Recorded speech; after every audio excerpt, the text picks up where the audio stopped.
I cannot emphasize enough how much we needed that.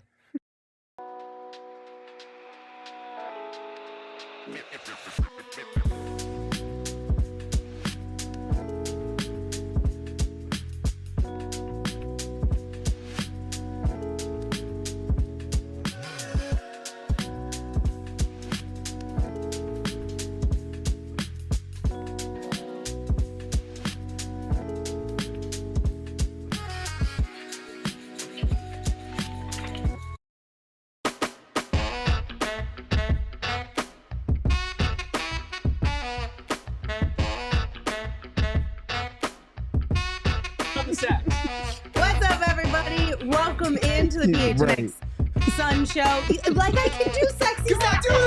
Literally reading things. Come on, you guys. Presented by Bet365. Download Bet365. App use the code PHNX365 when you sign up. Find out why whatever the moment is never ordinary at Bet365. The Suns beat the Jazz 134-126. Guys, I don't want to do it. I don't want to do it. Come on, make history. This is all you get. I don't want to do it. I don't want to do it. Take it away. Exactly. Come on. Yeah. Your turn. You do it. Do it, Gerald. Do it. Steven, your turn. Steven, do it. Yay! Hey, Eric, round this out. Round this Come out. on, chat. Welcome in, everybody. Thank you for joining us. We appreciate you being here. Suns got a W, and that means we are so freaking excited because it feels like it's been a really long time since we got to hear some sexy sax. Celebrate a Suns win. Hit that thumbs up button for Kevin Durant and Devin Booker and the rest of the Phoenix Suns performance in tonight's game. It was a shootout. It was. It was wild Yes. out there in Utah tonight, but it was fun. It was ultimately because they won. Look, I think that was a strange game. Like the Utah Jazz are not that great of a three-point shooting team, and a lot of people are going to point to the Suns defense. And I think there were some areas where the Suns defense could have obviously tightened up. But I'm sorry, like there was some elite shot making on display tonight from both teams. And sometimes you just find yourself in a shootout like that and you have to escape with the W. And they did enough to do that. It was not the convincing 20-point victory that I was hoping for in pregame, but it was still a win. And the best part was that we got to see Kevin Durant and Devin Booker hoop. And it was a nice reminder that when you have those two guys, you can overcome these types of outlier shooting performances from an opponent by your star power. So that was reassuring to see that. There was a lot that we wanted to see tonight. Like you mentioned, a blowout. We want to see, KD and Book play like 30 minutes. There were two most important things that we needed tonight. Number one was a check mark in the W column. Yes. And even against a bad team, this team needed it badly. They needed a win so bad after what the conversation has been like surrounding the Suns for the past week. And then you needed to see KD and Book play like KD and Book. And Steven, I think it's safe to say that KD and Book played like KD and Book. They did. As talk about the elite shot making, those two are very much involved with that, albeit not completely from deep from both respects. Devin Booker was going crazy from behind the line today. Knocked down 6 of 12, and he was really hunting out that shot in particular early, and that got him going the rest of the game. To your point, though, both of them showed up to play. They had their sights were aligned with the bucket per Eddie Johnson. Speaking to how easy it is to score in Utah because of the lighting and the way things are set up in that arena. It's not the first time we've seen both of them get off in Utah in tandem with one another either. So, I mean, maybe it's just an advantageous arena for both of them. Ironic, most of the time people aren't getting off in Utah. Oh my God. Okay, Espo. He's been sitting in Espo's chair for too long. I think it's rubbing off. It's contagious Oh, for no. But yeah. Kevin Durant, Devin Booker. But yeah. Great job, guys. Hit that thumbs up button for those two because they're going to be tonight's big, bright, shiny star presented by Gila River Resorts and Casinos. You do you at Gila River Resorts and Casinos. Visit playatgila.com for more details. I'm a big, bright, shining star. You love to see these two guys have a good night at the same time. KD finished with 30 points, 8 assists, 3 rebounds. He was 8 of 17 from the field, 2 of 5 from deep. Book finished with 34 points, 8 assists as well, 2 rebounds. He was 13 of 27 from the field, 6 of 13 from deep. Shooting lights out tonight in this one. You love to see it from those guys. And both of them, 8 assists each. Mm-hmm. That's impressive. I think they both played extremely well off of the double teams they saw. Starting with Kevin Durant, I think he had maybe 4 or 5 assists in the first quarter alone. They came out the gate double teaming him, and over the course of the game, they switched up the cadence at which they were sending the doubles. Early on, it was on the catch. Later on, it was after a dribble or two. Either way, the Suns were playing well to the switches, and then eventually to the double teams with him getting off of it, the way they respaced around it. And he was trusting the pass, and everybody else in succession from that was as well. And then Devin Booker, a lot of movement actions for him tonight. It wasn't just a stagnant wait for the double team and then get off it. He did a good job of flowing into it, and they did a great job of spacing and playing around him and off of it as well. That's where a lot of the threes and a lot of the assists, the season high in assists came from. Those two in particular setting the table, and this is the template for them. Both of them weren't overthinking, and I think that's the really big thing. You mentioned Kevin Durant passing out of doubles. That's something that sometimes he's been struggling with this team specifically, is holding the ball on just a little bit too long and then making the passes, sometimes throwing it into a turnover. But that wasn't what was happening today. And shout out to the role players like Royce O'Neale for stepping up and hitting those threes off of the pass. And then the same thing with Devin, not just on the passing sense of things, but he was looking to get his shot, and he was so aggressive, and he was pulling up so smooth. It really did feel like, I was saying before, when he was struggling, he was like a quarter of a second just kind of like behind processing or thinking about it just a little bit too long. Gerald, it felt like he was just in go mode, and he wasn't thinking, he was just playing. Yeah, and I do think it's a lot easier when those two have each other on the court out there. I think the looks that they're going to see are very different. I think that when you have Kevin Durant out there and you have Tyus Jones running the show, you are allowed to get Book off the ball more and get him in spots where he can attack and have more of an advantage and not be constantly double teamed as soon as he catches the ball. And we saw that tonight. Obviously, like shooting 16 threes or 13 threes is a lot. But if he's making 6 of them, like we'll take that. We need him to pick up his 3-point efficiency. It hasn't been there to start the season, and that kind of comes with the uptick in attempts. But he was feeling it tonight. He was feeling confident. He was knocking him down off the dribble, which was reassuring to see. So, I mean, this is exactly why you have these two guys, and it's fun to watch them when they both get on the same page like this. I also want to point out, I know we talked about the 8 assists for each of them. KD only had 1 turnover. Book didn't have a single turnover, and KD's didn't come until that 4th quarter. So they also took really good care of the ball tonight, which is something we've been asking from specifically the big 3 in general over the course of the season. The two of them were able to distribute really well tonight without making very many mistakes at all. And Gerald, to your point with the Booker taking a bunch of threes, it didn't feel like he was forcing, though. It felt like it came naturally to him, and he was still using the mid-range as a counter. And that felt more like a natural Devin Booker game, even though it wasn't just, hey, just stick behind the 3-point line and fire away. I didn't go away from that thinking like, man, he should have drove a little bit more. He should have put some more pressure on the mid-range and switched it up. It felt like he took what the defense was giving him, but he was dominating in that sense, and that was a wonderful sight to see, Stephen. It was a very, very balanced shot profile from both of those two tonight. And I feel like, mindset-wise for Devin Booker, this might have been his best game in terms of his approach and how he went about layering and really stamping his process on the game as a scorer and using that attention that he was then garnering to set the table for others. It just felt super balanced. This felt like one of his true feel for games that he's had all season, quite honestly. And then Kevin Durant is just KD. Who else comes back from being out for that long after just coming back from another injury prior to that and just doesn't miss a beat? He was trying to dunk on people. He tried to put Lauri Markkanen in the grave. Yeah, He did. cut his hand trying to do it. Yeah, too. he was going Crazy. nuts. Yeah. And the one thing that I do like about KD's game, like we know what he's capable of doing from the floor, but you look at the fact that he got to the free throw line 12 times.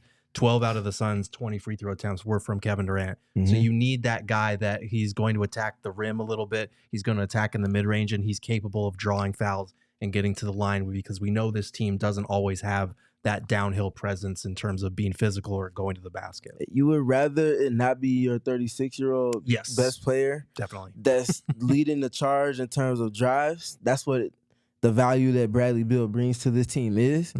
But at the same time, if he stays healthy and he's getting 12 free throw attempts, that's a guaranteed 30 points for Kevin Durant. because he's knocking down no worse than 10. Yeah. And that's on a bad night. So that, when he's hitting your shot profile like that, you almost guaranteed to win. That dude in the chat said 12 of 12 from the charity stripe. I could shed a tear. And then Austin, all caps, is yelling at us, asking if we noticed that KD changed his free throw motion. Did you guys see that? Did you notice that? I didn't. Truthfully, I didn't. How did he change his free throw? Yeah, I'm gonna have to go back. Yeah, we'll have to go and Did he not take a do the peek at little that, shoulder? Austin. The little shimmy? Yeah. Did he get The rid of the shimmy's shimmy? iconic. Yeah, Did he just go Rick Barry and we just didn't notice it? I don't know if it was that aggressive or not, but we'll have to take a peek back and look at that. But again, shout out to the two of them. Are we feeling good about KD's ankle? Because I know coming into this one, he was saying, it's about as good as it can be. Want to get through some game action and see how it feels after. Did you notice anything at all that gave you any pause when it came to KD tonight? No, I think the only thing that would give me pause is getting a notification tomorrow that KD responded to the game poorly and his ankle's a little bit sore once the adrenaline wore off. Because when he was out there, he was playing like he was like 20 years old, dude. He was moving around. He was in defensive passing lanes. He was trying to dunk on fools. He was getting off the switch and driving to the lane and one in the air, readjust your shot. I mean, he was really doing everything that you would expect prime Kevin Durant to do. And I feel like prime is a pretty loose term because for like the last 15, 16 years, he's been in his prime, but he looked as good as ever. And you just hope that he can play consistently like that and that the ankle responds well and he could do the same thing against Portland. Yeah, I didn't see anything that gives me concern over the ankle. I'm more concerned just making sure the finger or the hand is okay wherever you cut that. Do we know if it was I saw them holding the pinky at one point, but then it also looked like he had some blood on the palm of his hand. It might have been from the pinky? It might have been because it looked like spots. Are we hoping that that's the case? Yeah, it looked like spots. So hopefully that's just what it is and he'll be fine. It didn't seem like it was anything major because he, played, dropped 30, seemed to be fine, but something to keep an eye on. Yeah, no concern for me. If anything, I gained confidence because I feel like, especially for a scorer, if they're timid and more leaning on the jumper, that lets me know that they might be close to, but not quite there. But you talked about him trying to go and yam on people. You talked about him trying to go and yam on people. For me, it was those two in tandem with him and playing off of his pivots. I think that puts a lot of pressure on your joints to redirect like that, to try to create space. And we saw him go to it a couple of times tonight. He broke somebody's ankles. He broke a couple people's ankles on switches, and then he hit Lauri with a couple of his signature pivots in the paint to get two in the third quarter. I think he's fine. He slid his feet well defensively on top of all of that too, so he's good. Omar Short said in the chat, it was the blood of whoop ass. Fair enough. We do have a few super chats here. The first one is from Matthew. Thank you, Matthew, for your super chat.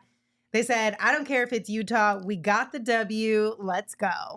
Don't matter who it came against. All that matters is you finish on the right side. Yes, absolutely. Especially with the way that this one was going. Just like an insane, especially in the beginning, just trading off threes back and forth. Had me feeling some type of way at first, I won't lie. Lucas sent us a super chat. They said, let's go Suns. Sweep that Utah basketball club team. Show them what happens when you have to steal teams from other states. Notice the fit. There you go. Facts. Long live. R.I.P. Yotes. Yeah, we hate the Utah Jazz. As a yes, No, you're right. You hate Utah. Period. You're all Utah in general. Stand on it. Y'all are just lumped into it all. Sorry, not sorry. Ryan It is Smith. what it is. Alyssa sent us one. Thank you, Alyssa. They said Devin, Armani Booker, and Kevin Wayne Durant. Enough said. Preach. Absolutely. 100%. Thank you guys so much for your super chats. Everybody, thank you for being here. Don't forget to hit that thumbs up button one more time if you're here with us on YouTube. It helps us out a lot, and it's absolutely free. Also, keep dropping your comments in the chat. Let us know how you feel about this one, who else you think we should talk about during this post-game show, and more. We're going to dive into some numbers. We're going to give out even more flowers because there's a lot of flowers so we can hand out in this one on the other side of a quick break. All right, I'm sure you guys have all heard about HelloFresh, but I need you to understand, if you have never tried HelloFresh, you should absolutely do it. We were lucky enough to be able to try HelloFresh, and for the first time, I actually enjoyed cooking at home because, I hate cooking at home. It's such a pain having to figure out exactly what it is you're gonna make, go to the store, get it all, make sure you actually get everything and don't forget something. it was just there in the fridge. And I just opened the box. And then it was like, here, do all of these things. And it took like 13 to 23 minutes tops for any of the meals. And then I had a really good meal. Like, it was really good. It was like, okay, now I understand why people enjoy cooking. Yeah. But without all of the prep and the hard and the difficult parts of it. So if you have not tried HelloFresh, I highly recommend you try it. Or if you're looking for a gift to give somebody, give the gift of HelloFresh. It is absolutely phenomenal. Right now, you can get 10 free meals at HelloFresh.com/free Suns applied across 7 boxes, new subscribers only, varies by plan. That's 10 free HelloFresh meals. Just go to HelloFresh.com/free Suns, America's #1 meal kit.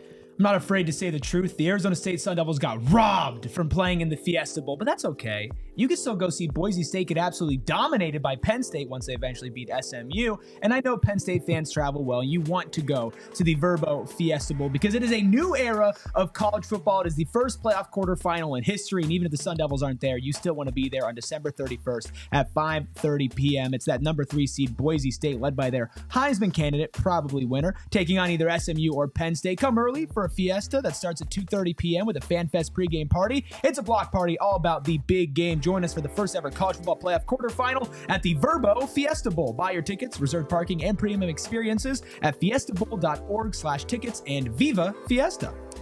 All right. Omar in the chat said, give flowers to the whole dang team. You guys want to do it? Yeah. I'm down. Let's just go down the list. We'll go from top to bottom based off of what NBA.com has in front of me here. Okay. We're going to start with Royce O'Neale. Obviously, we're skipping Katie and Book because we already spent a whole segment on them. Right. Royce O'Neale, 17 points tonight, 5 assists, 4 rebounds, 6 of 11 from the field, 5 of 9 from deep. Royce O'Neale continues to be consistent, continues to show up big. I love Royce O'Neale on this squad, and he plays really well in the starting lineup too. Yeah, absolutely. And on top of just making threes and doing some of all these other stats that we mentioned, he had a couple of like glue guy plays as well. Like there were a couple of loose balls under the basket that he corralled. And instead of like holding on to it or calling a timeout or trying to dribble it himself, he made the quick pass out that allowed the Suns to get out and take advantage of that situation and get out in transition. So just those type of heads up plays from Royce are what we love to see because we saw them every now and then last year, but he was only with us for, after the trade deadline, basically. This year, we're getting the full Royce experience for a full season, and you're seeing these plays on a night-to-night basis. And he carried over what he did during that 0-3 road trip to tonight's game as well. His IQ and his feel are such a positive boost for the team. He always ups it from whatever level it was at, whether it was at a low or whether it was at a high or somewhere in the middle. It always raises when he's on the court.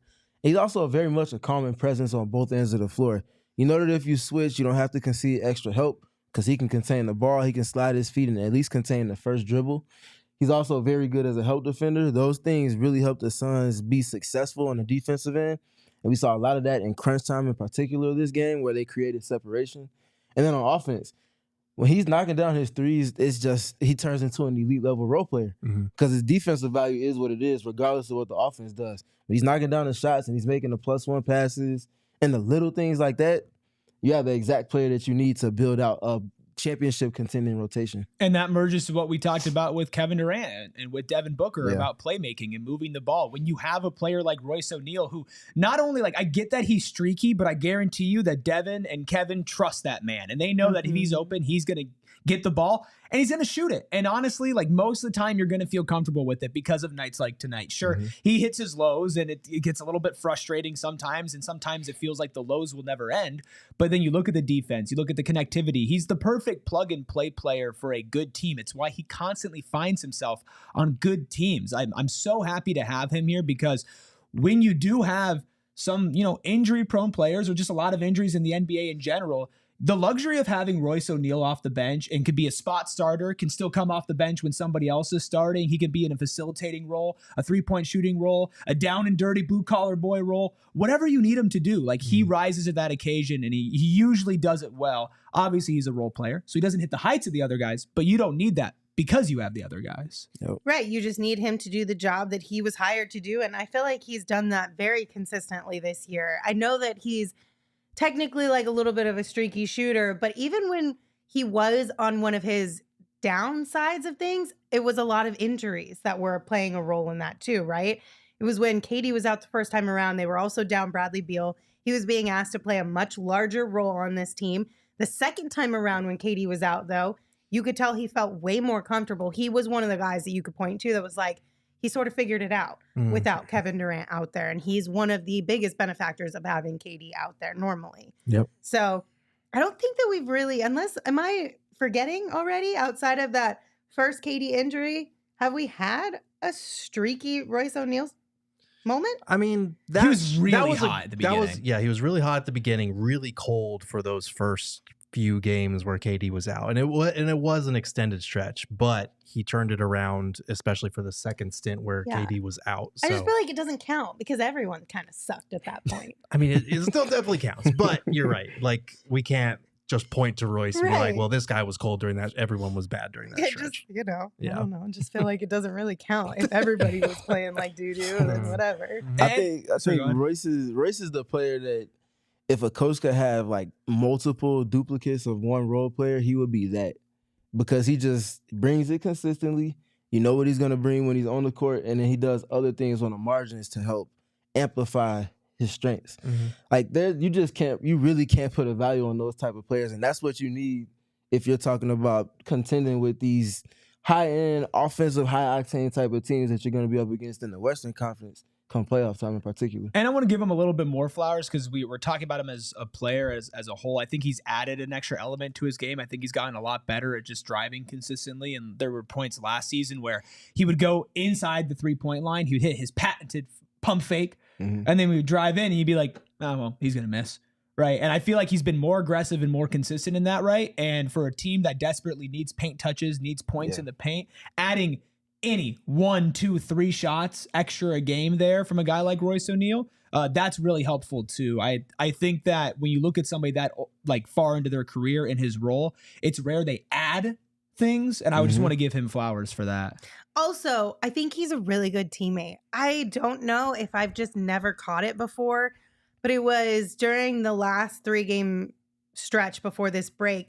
He has a pregame handshake with every single person on this team. I don't know how I haven't seen it until that point, but obviously that brings an element of just like team bonding, and he seems like he's a really good guy in that locker room. So flowers to our guy Royce O'Neale for yet another fantastic game. Let's talk about Jusuf Nurkic in this one. I know there might be a little bit of a split feelings about this one based on what I saw from Twitter, but he finished with 12 points tonight. He had 3 blocks, a steal, 7 rebounds, 6 of 7 from the field. The opinion on Nurk shouldn't be split tonight. His first stint was not good. That's pretty obvious. And then the rest of the way, he was the best big that they had out there tonight. Like, he had 3 blocks. It should have been 4 because that one that he got called on a foul for was a clean contest from what I saw. I felt like he calmed down a little bit after playing his first game in a while. And I felt like this is the tough part with Nurk because you know there's a serviceable player in there. You just can't have those stretches like at the start of the game where it was really not good, where he made, first possession, he throws that really bad turnover, diving to the rim. Like, I think he can help this team. I think he finished well around the basket. He was 6 of 7 overall. The only shot that he missed tonight was a 3-pointer.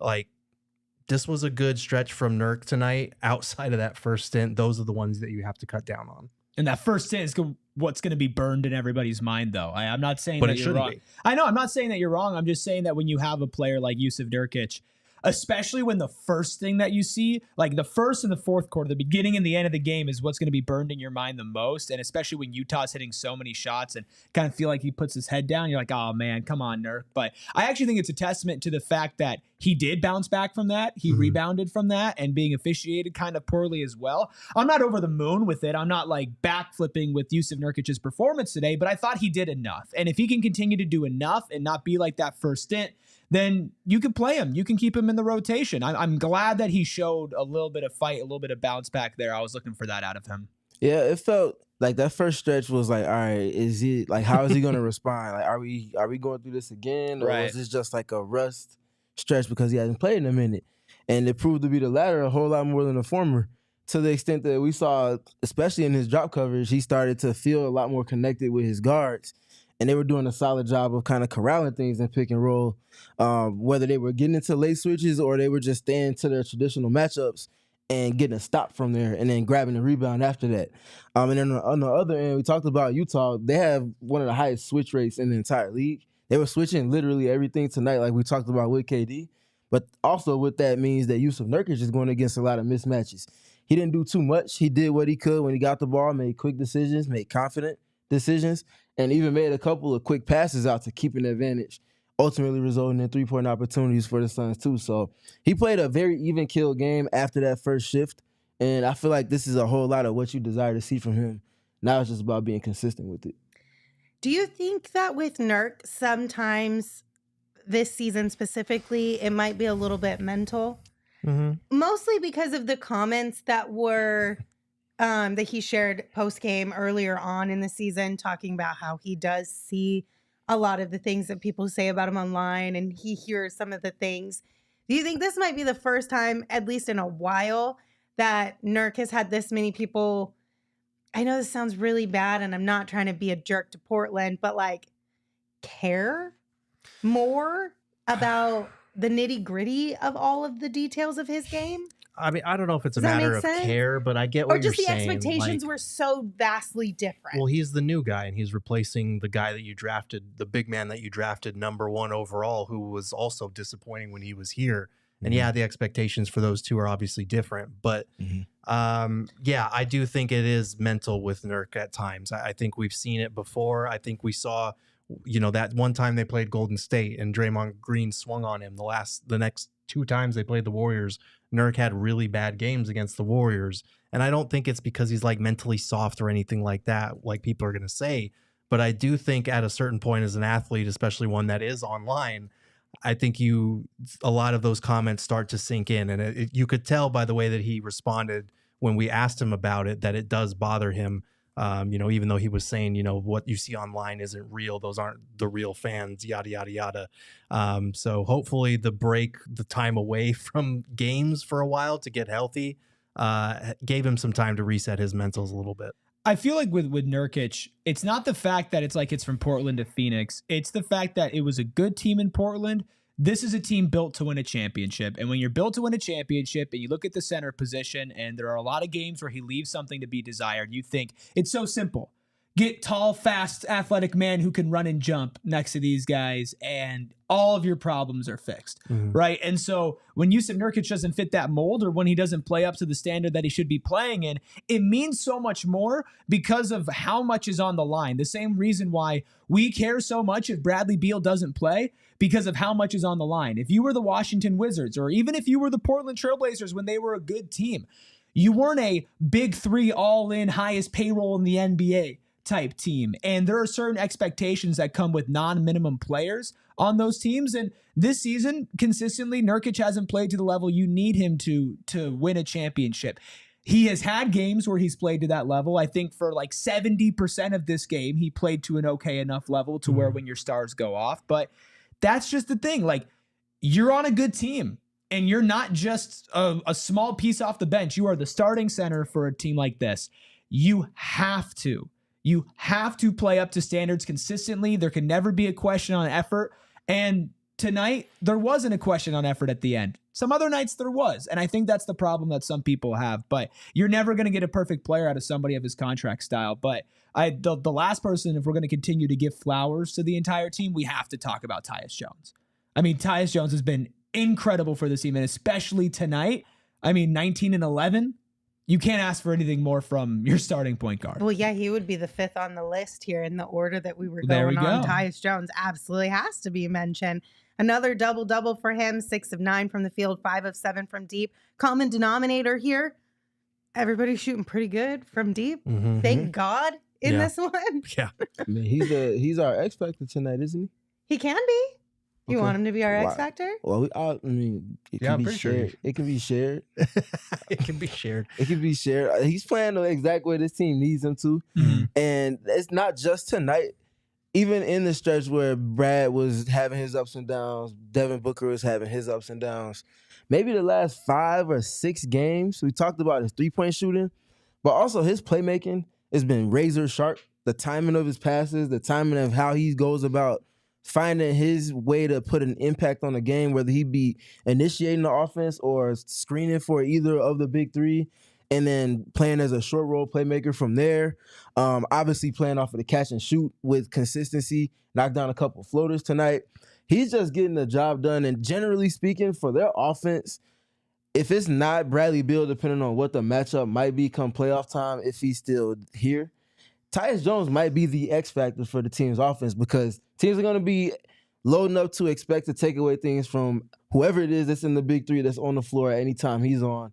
And he's going to be seeing soft coverage, whether he's seeing drop coverage and pick and roll, or he's been helped off of when he's spaced. If he's knocking down threes and playing effective pick and roll play as a scorer and a playmaker, that's like a trump card for this team once it gets to that point. Yeah, I do. As much as we don't like these stretches where guys are out injured, I do think that not having Kevin Durant for this stretch, not having Beal for some of it, like tonight, has put Tyus in this position where he's had to be more aggressive. And he's talked about how coach and his teammates have been in his ear, like, we need you to go out there and score. We need you to be looking for your shot, because Book has been saying this since day one at media day. Like, you can't leave this guy. He can knock down shots. We've seen the catch and shoot ability. We've seen the good three-point shooting ability. We've seen him attack, like you were saying, off of roll situations or plays where he's not directly with the ball in his hands and get to that floater. So the fact that he, 11 assists, 0 turnovers, that's what we expect from the all-time leader in assist to turnover ratio. But also just the 19 points on a night where Bradley Beal is not there, and you still get Kevin Durant 30 and Devin Booker 34. That's valuable, because come playoff time, like Steven said, defenses are going to be focused on KD, on Beal, on Booker. And if you have Tyus Jones that can be this unfair piece that comes in and gives you 15 to 20, that could swing a playoff game or a series. And one last thing on Tyus is that you see him become more comfortable and understand his teammates' tendencies a little bit more. And he's so good at putting the ball exactly where they need it. Like that Book pull-up 3 on the fast break. It was right in the pocket. He was so smooth. He should continue to get a little bit better as more people play consistently and he sees the same lineups, because he's that smart. So come playoff time, we might see an even better version of Tyus Jones, which would be pretty scary. I mean, that would be the best case scenario. He's getting a lot of love in the chat. Omar said Tyus timing with his passes like the one to Book for the 3 is a thing of beauty. Ding, ding, ding. Terrence said Tyus is incredible, 100%. Pretty consistent too, and I absolutely trust his 3 ball, and other teams are going to have to respect it as well. And then Mega Giant said Tyus Jones is awesome. Tyus is definitely becoming a fan favorite, I could say, here with this Phoenix Suns squad. And shout out to him for quickly learning his new teammates and being able to contribute on this team. I'll say real quick too, he is not just because of the contract they have him on, because that's bigger than anything. I mean, But he's the perfect point guard for this team. He's not too over-reliant on just leaning into the playmaking piece. He's also not too over-reliant on leaning into scoring only. He blends both, and I think he's tandemizing that with also understanding how to get the big 3 into their spots, but also play off of them and be an asset and not just kind of taking up space in a sense. Right. All right, on the other side, we'll have some super chats, and we'll take a peek at the numbers. It is the final days of the 24th annual Operation Santa Claus, brought to you by Sanderson Ford. The last day to donate at all locations is this Tuesday, December 17th, and your last chance to win your choice of a new Ford F-150 Super Crew or Lincoln, I don't even know how to say this word, Corsair? Luxury SUV? Sounds so fancy. Donate a new unwrapped toy, children's clothing item, packed food item, or a monetary donation. You can make your donations at Sanderson Ford or at any one of the Operation Santa Claus events like the one happening this Saturday, PHNX Pickleball Tournament tomorrow at Chicken and Pickle at 8:30 a.m. to 1 p.m. You can bring your donation down. We are hoping to fill up a huge truck full of donations, and also it's just really cool vibes. You can come watch some pickleball, you can eat some good food, you can drink some good beer. For more information on locations and events, go to givetotheclaws.com. You heard about Chicken and Pickle, where we're having our pickleball tournament, but it's not just about the pickleball, which, by the way, Noah and Steven are going to be teaming up tomorrow. Big Noah. And they've been talking a lot of smack. They said none of y'all could even come close to their pickleball skills. Now we're just putting words in people's mouths now. Now make sure That's what I you heard make you them say. back up their talk. Make sure you Crazy. show up tomorrow, and of course, make sure you show up to Chicken and Pickle on just any day, because there's so many different ways to enjoy Chicken and Pickle. Yes, indoor, outdoor pickleball courts. That's great. Other games too: Jenga, life-size battleship, ping pong, all of the works. But my favorite part is the food. The food is so good. The chicken and waffles are to die for. Last time I ate it in like maybe under 45 seconds, the entire thing. We've had everything, not just the chicken, not just the pickles, but quesadillas, ribs, all of the above. So delicious. They have so many TVs to also watch all the games you want. Head to chickenandpickle.com to see all the fun you can have at their Glendale location, and come whoop Noah and Steven's butt in pickleball tomorrow. Do it. Okay, so we have some super chats here. Talking crazy. He's not even pulling up tomorrow. That's wild. Hey, don't put me on blast like that. This I'm on that. This one's from Jim. This is Jim's first super chat ever on a live stream. Welcome to the super chat club, Jim. Yeah. Appreciate you. Said the Suns won. I can finally brush my teeth again. Oh, no. Now listen, here's the thing, Jim. This How is the many type days? of fandom I need from all of you in the chat. If the Suns are going on a cold streak and we're dropping games left and right, you need to do something to turn the juju around. I'm not necessarily saying pick not brushing your teeth, but you need to do something. If you expect the Suns to be better, if you expect Gerald to be better, then you need to be better too. And Jim is a prime example of that. You won me over in the last I got half. you. I got Do you. you- I do knew you know how how to many get you on days my it's been? side, Gerald. I was like, I do I not. knew exactly how to get you on my 4 side. out of 5 dentists do not recommend what she's saying. I'm not but saying it has to be not brushing your teeth, Jim. That was a choice. Just putting that out there. But you guys do need to be better. Do you know for how this long it's team. been? How long? 10 days. That's a long time. It's a I was about to say it's been at least 10. long time. Sheesh. you work Hopefully from at least home. using mouthwash. I hope you work from home. All right, Sheesh. next super chat is from Joseph. Right. Also, first super chat on the live stream. So shout out to you for also joining the super chat club. They said Katie changed his free throw routine a little bit. I'm trying to find a video. We I didn't didn't see it. notice, We honestly. weren't paying enough attention to the free throws to recognize the difference. Honestly, he's tonight's been doing game. it the same way for so long. It's not something I really thought about Yeah. paying attention to. Yeah. But Mhm. if anyone can explain what it was, because I know Austin was saying I can't really explain it earlier, let us know. But we will pay attention to it on Sunday now that you guys have brought it to our attention. Mhm. And we will talk about it then if we notice anything. I'm going to actually try to scrub through right now and see if I can find it. Okay. So Do you want me to read this I one? feel like both of Oh, them please are let Gerald read like I this think one. you could actually read both of them. They're not bad. Yeah, you can read them. Go All ahead. right. So we got a super chat from Be Calm, See Clearly, the first one for $5. Thank you for your super chat. I had a deep conversation with Devin Booker and I healed Kevin Big Daddy Durant. So I know how to heal it. And I love you too, Tyus Baby Jones. Chef's kiss emoji, and then a couple of laughing with your tongue out emojis. Thank you for that. We have another $5 super chat from Be Calm, See Clearly. Don't tell Devin Booker me and Ryan Dunn are dating, with a lot of emojis there. We won't tell him. Hey, you leave him for me, man. Me and Ryan Dunn are dating. Come Oh, on, man. Be calm, see clearly. I'm happy for you because you were down bad earlier this week. So the turnaround, Mhm. you love to see it.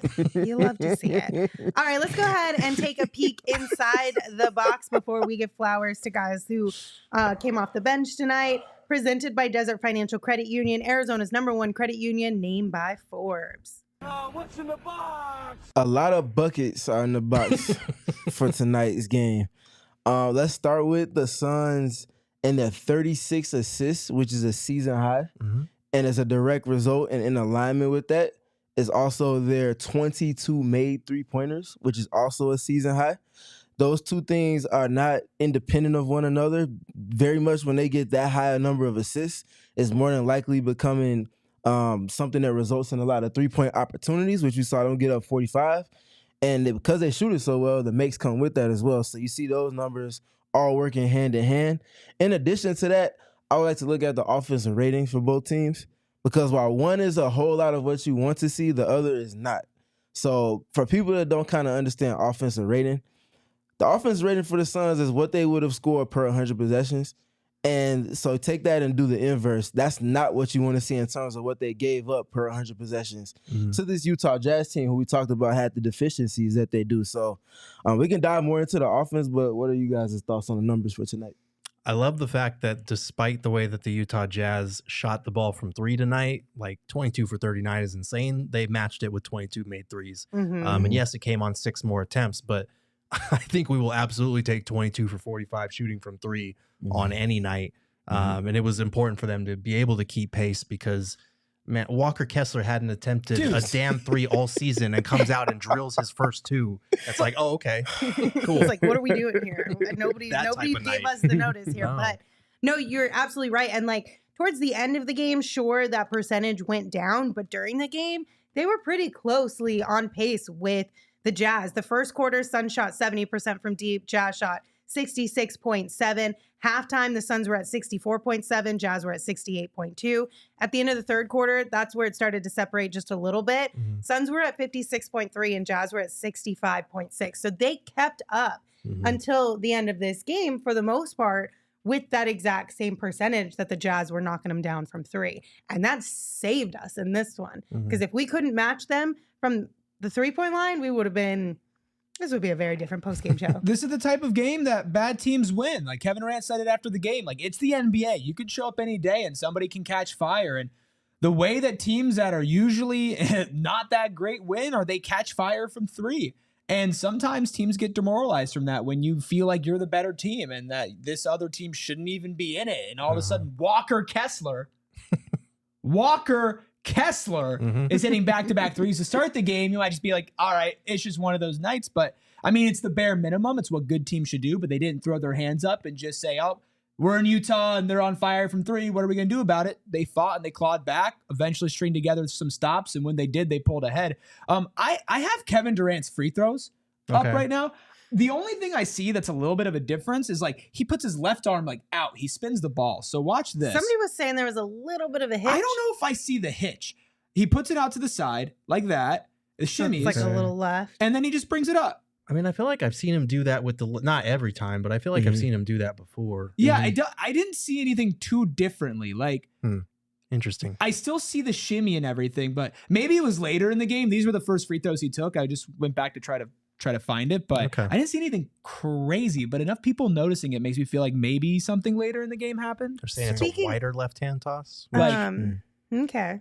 Speaking of free throws, I'm not mad at the way that these numbers align tonight either. The Suns were 18 of 20 from the charity stripe, and the Jazz were 18 of 22. And Eric, in the pregame show, you pointed out Jazz get to the line a lot, and they make majority of their free throws. We kept that discrepancy pretty close, too. Yeah, top 4 in free throws made in the league coming into tonight. The Utah Jazz top 10 in free throws made, or attempted.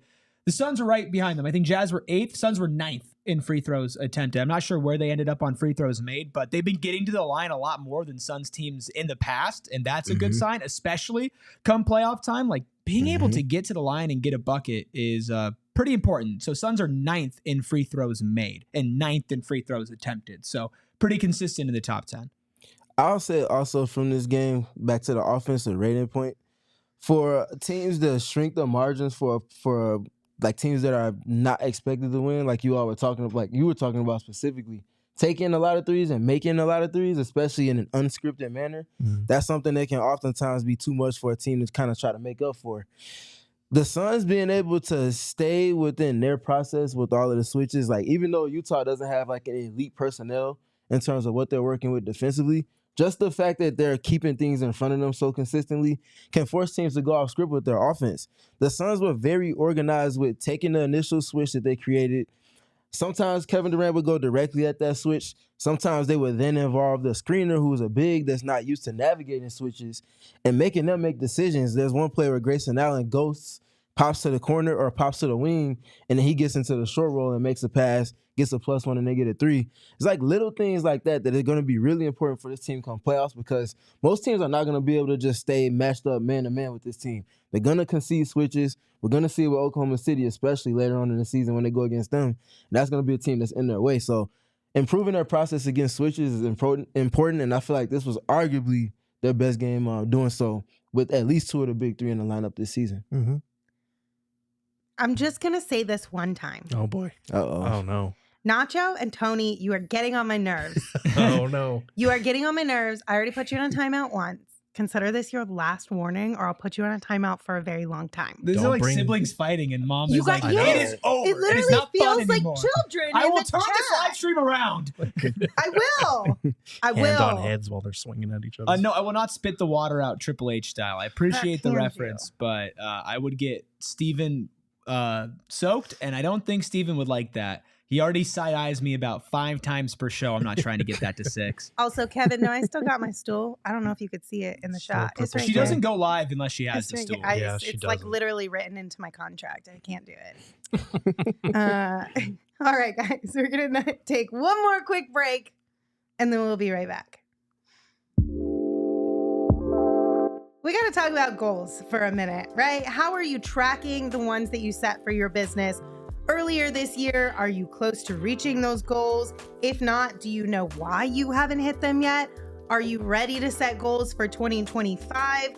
Setting goals and sticking to them and finding a way to actually know if you're reaching those markers is so important for your business. And if you have year-end goals or new year goals, Constant Contact has what it takes to help you meet them faster. No matter how experienced you are with digital marketing, Constant Contact has the tools to make your marketing run smoother. Sell more, raise more, build more genuine relationships with your audience. Constant Contact, suite of digital marketing tools, all made to fast track your success.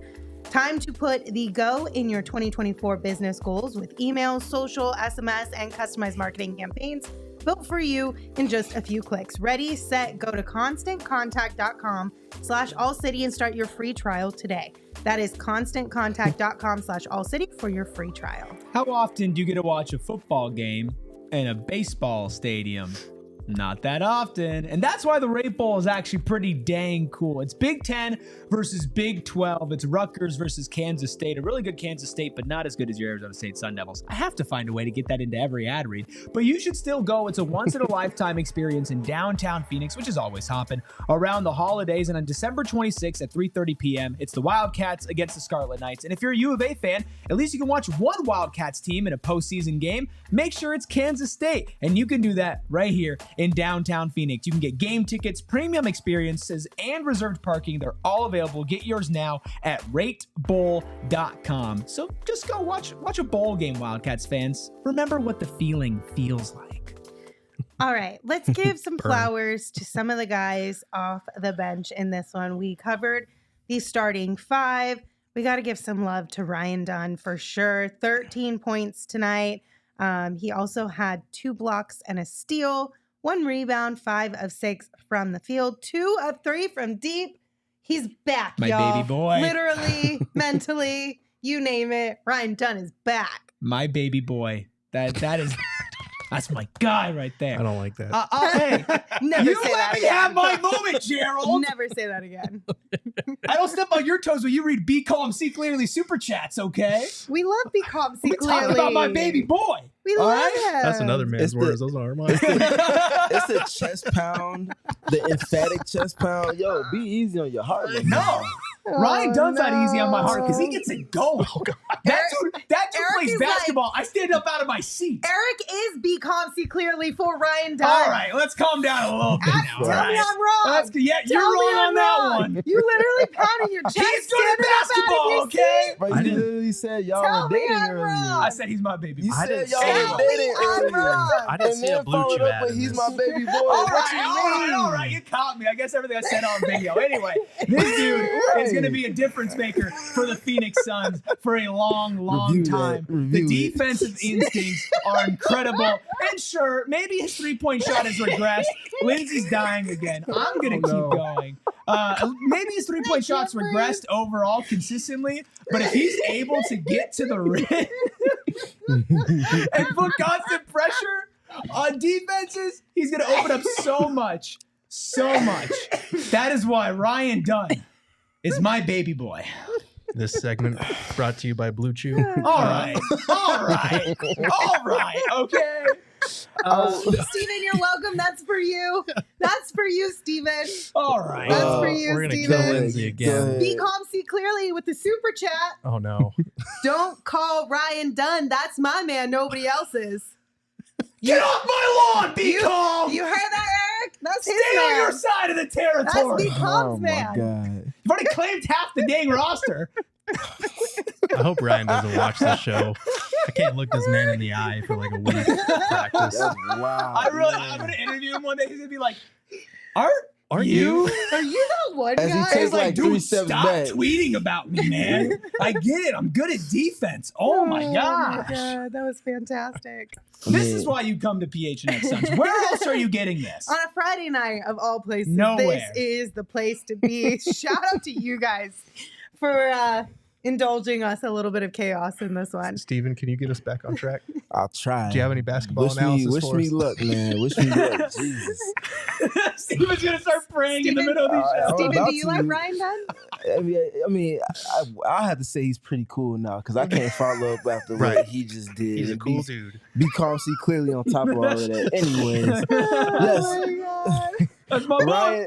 Ryan is very good. It was fun to see him back healthy and to have the impacts that we saw him kind of start to compile early in the season in a consistent level to bring that back to the fold. Now, did a great job knocking down his threes to Lindsay's point, knocked down 2 of them. One of them was from the corner, maybe both of them were. I can't remember the second one. But the other big thing for me, we've seen him get into screening a little bit more over the course of the season. I feel like that's somewhere he's going to have to be better, and he's starting to get there with because of the way he's guarded. Rather than having him space, they're going to rather elect to have him screen.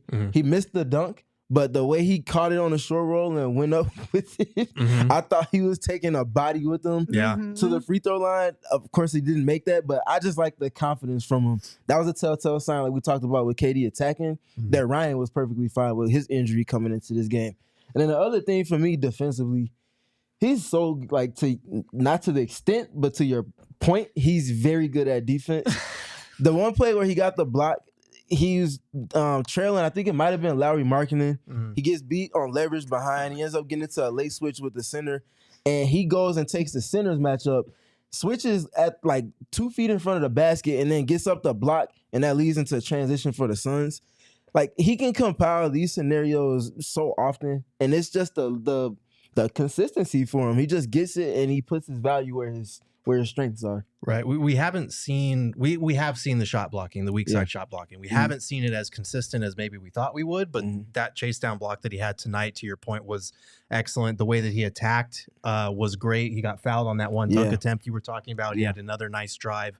And I think they will use him in that way a little bit more, especially if his 3-point shooting is not, the 40% he was shooting at the start of the season.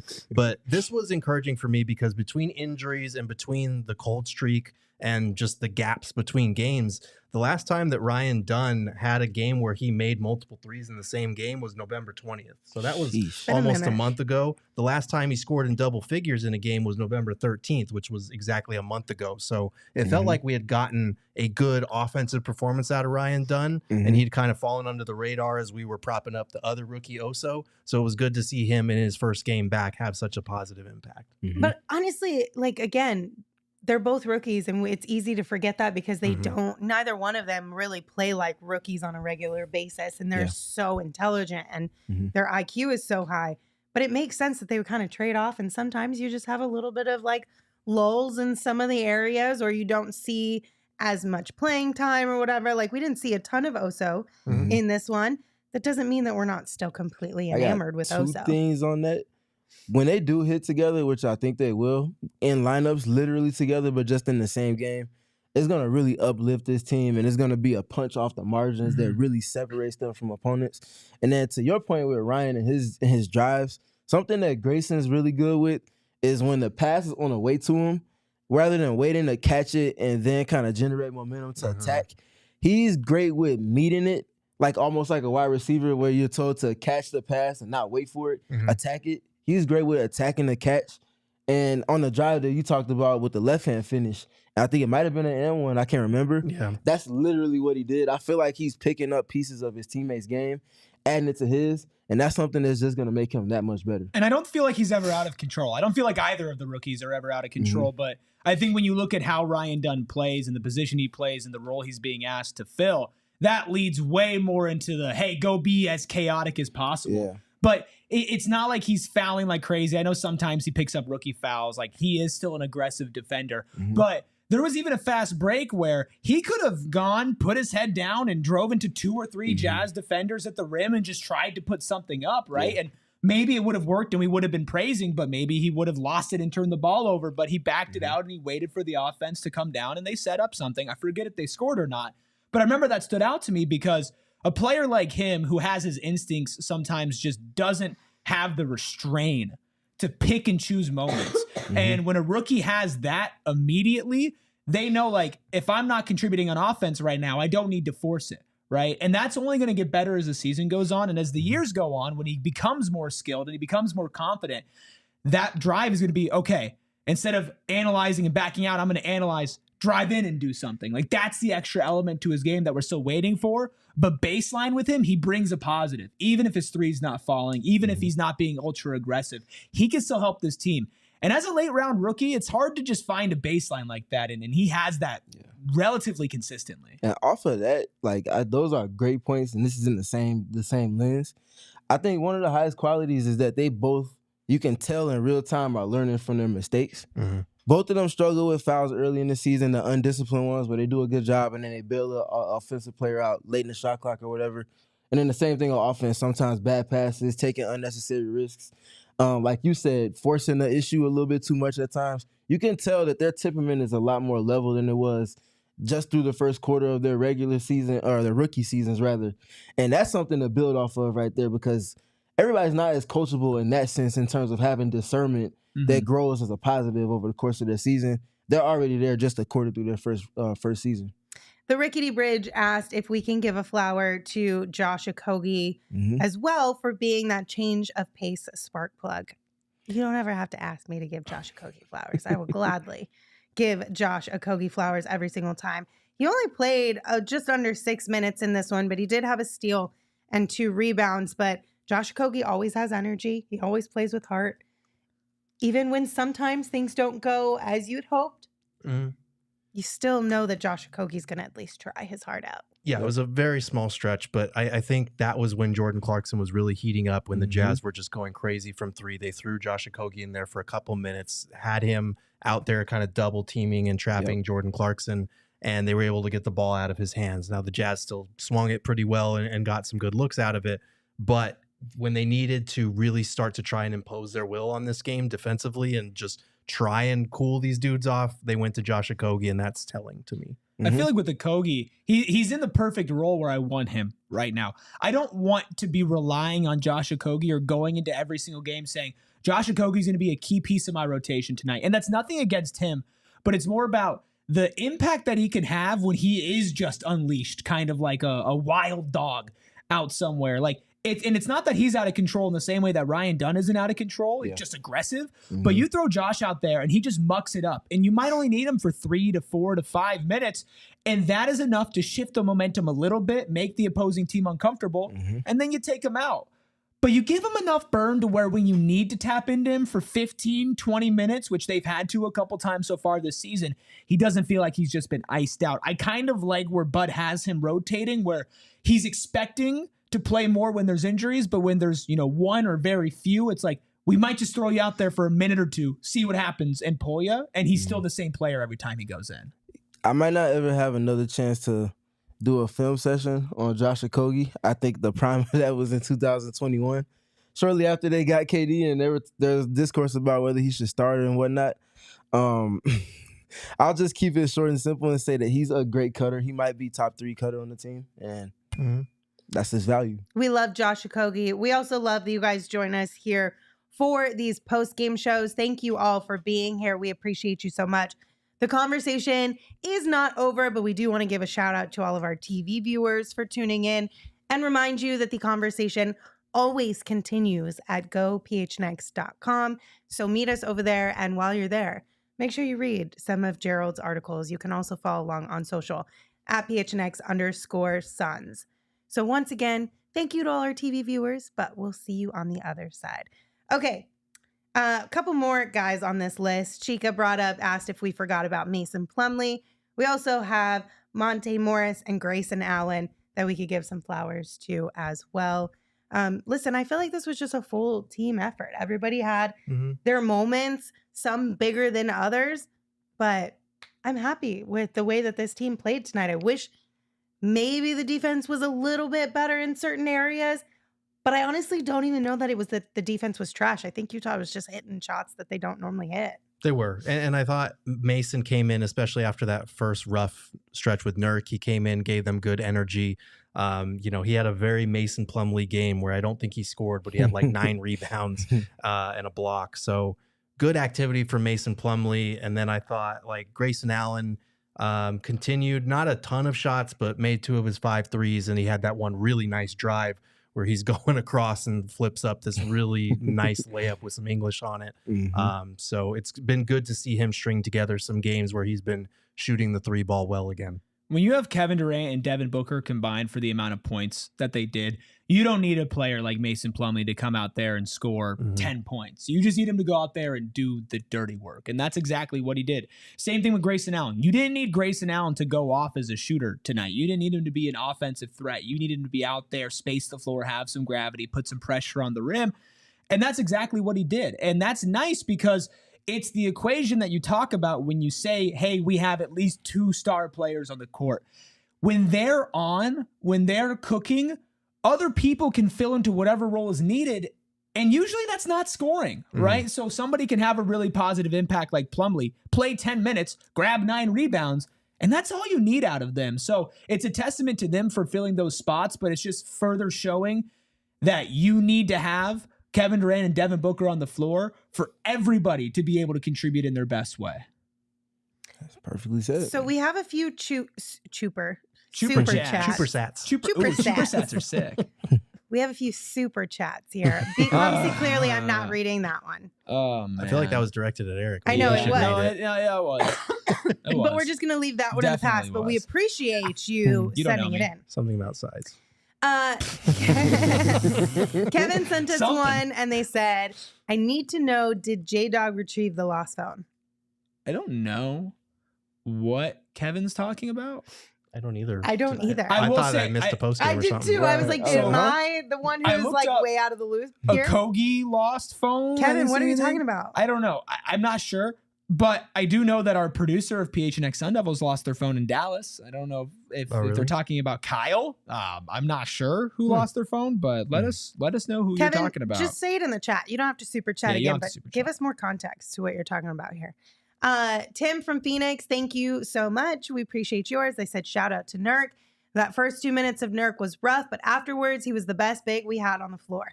Win Sunday, and we are streaking. Yep, got the Blazers coming up. Should be a winnable one. We can do it. Kevin Kyle's said, phone. Yeah, Kyle, who is Captain Redbeard, producer of PHNX Sun Devils. We had quite the night after they won the Big 12 championship. Kyle. So we heard. Kyle might have been blackout drunk in the back of a lift, and his phone fell out and didn't realize it until we woke up in the morning when we had to get to the airport. So that's tough. His phone is in the mail. Okay. It's found. That's nice. That's a lot of It's going to be here on Monday. Really nice. That rarely happens. He really did luck out. But if you want some more behind the scenes party stories of our time in Dallas, go check out PHNX Sun Devils. Okay, we lose phones over there. Another one from Edgar. Thank you, Edgar. They said, I'll be in Arizona next weekend for my first home Suns game. I wanted to ask you guys for any food spots you guys love.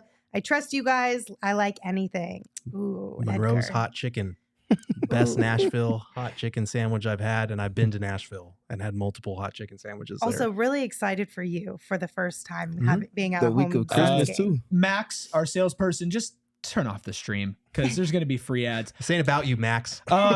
Beach House, which is around Midtown Phoenix, It's like a taco spot. It's like a taco burrito spot. Highly recommend any of their burritos. They are fantastic. I go there a lot. I like Taco Boys. Yeah. A Taco smidge Boys is more good. than Beach House. We'll fight. It's fine. Formerly known as Two Hippies. Yeah, formerly known as Two Hippies. Yes. That's crazy. I love Taco Boys. Cielo Rojo is bomb if you want a little bit more upscale Mexican.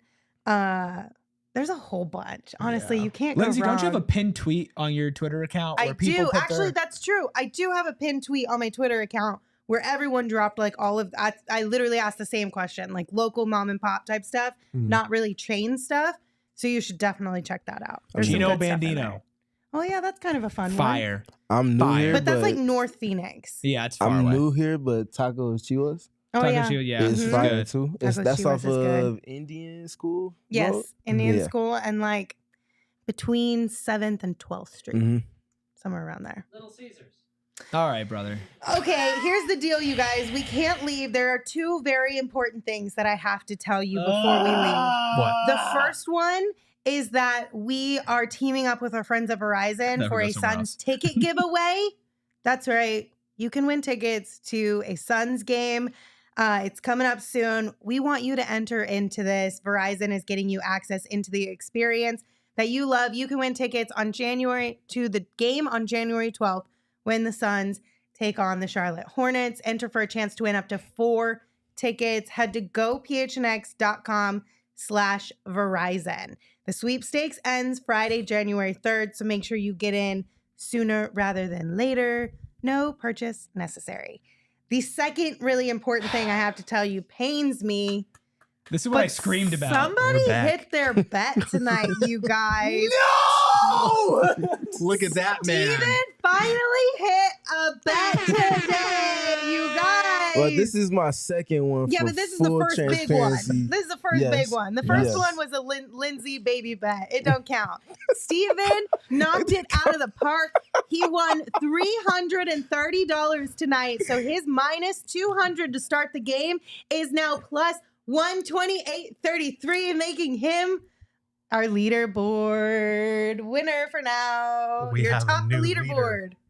Wow. Wow, What Steven. a turnaround. Wow, Steven. And now Um, Frosted Flex is back in the driver's seat to the bottom. Wait, put that back up. Let's see it one more Oh, time. come on, dude. Let's Put count that the back numbers. up. Come on. So right now, this is what it's looking like. Steven is in the lead with 128.33. I am in second with a whole whopping $5.93 to my name. Mhm. Espo with a minus 65 and Eric with a minus 195. All right, you chill out, man. You calm down. Yeah. All right, to all the haters out there who said it's over, said I have no chance. You don't have a chance. No, he was He lower than literally- me at 128. Yeah, but Steven's was always like one off. And yours. so were mine. Mine was one off tonight.